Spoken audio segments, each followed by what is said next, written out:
গল্প অদৃশ্য শপথ। একটি ছোট শহর যেখানে সবাই একদম শান্তিপূর্ণভাবে জীবনযাপন করে। তবে শহরের একটি কোণে একটা পুরনো বাড়ি ছিল, যা অনেক বছর আগে পরিত্যক্ত হয়ে গিয়েছিল।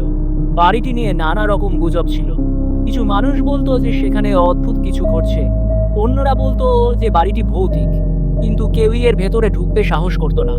শহরের বাইরে কোনো এক যুবক নামক সৌম্য, যিনি রহস্য ভালোবাসতেন, ঠিক করেন যে সেই রহস্য উন্মোচন করবে। সৌম্য ছিল এক শান্ত, একাগ্র ছেলে। রহস্য সমাধানে তার বিশেষ আগ্রহ ছিল এবং সে কখনোই ভয় পেত না। একটি সন্ধ্যায় সে একলা চলল সেই পুরনো বাড়ির দিকে। বাড়ির অন্ধকারে ঢুকে পড়লে সে দেখল বাড়ির অবস্থা একেবারে ভেঙে পড়েছে। দেয়ালগুলো ক্ষয়ে গেছে, জানালা ভেঙে গেছে। সৌম্য তার মনকে দৃঢ় করে ভিতরে ঢুকলো। ভিতরে ঢুকতেই সৌম্য দেখতে পেল ঘরের এক কোণায় একটি পুরনো ছবি ঝুলছে। ছবির মধ্যে এক অচেনা পুরুষের মুখ দেখা যাচ্ছিল। পুরুষটির চোখ ছিল খুব তীক্ষ্ণ এবং নজরদারি। ছবির নিচে লেখা ছিল যে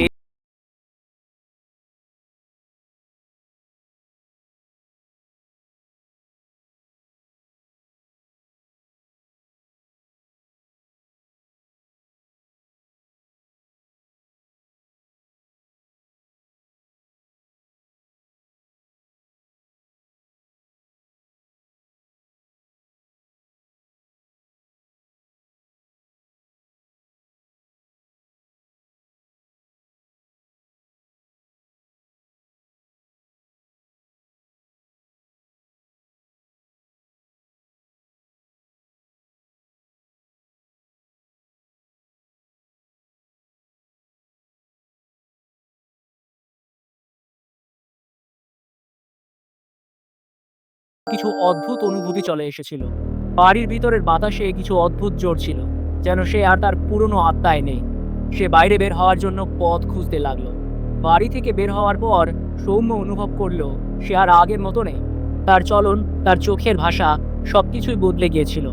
সে একটু অস্পষ্ট মনে হলেও বুঝতে পারলো যে সে আর নিজের পৃথিবীতে নেই।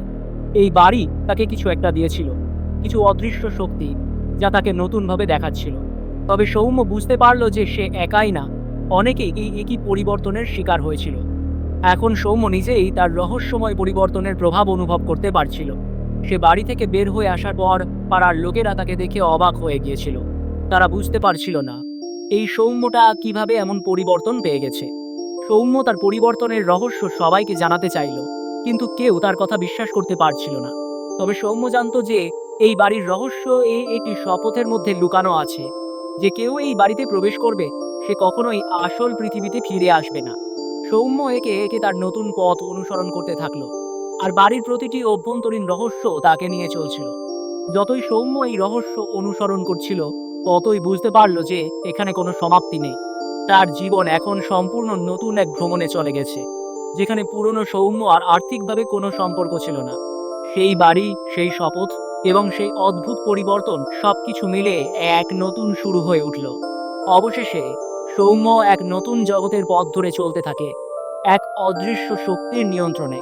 কিন্তু সে জানতো না একদিন তার নতুন পরিচয় শেষ কোথায় গিয়ে দাঁড়াবে।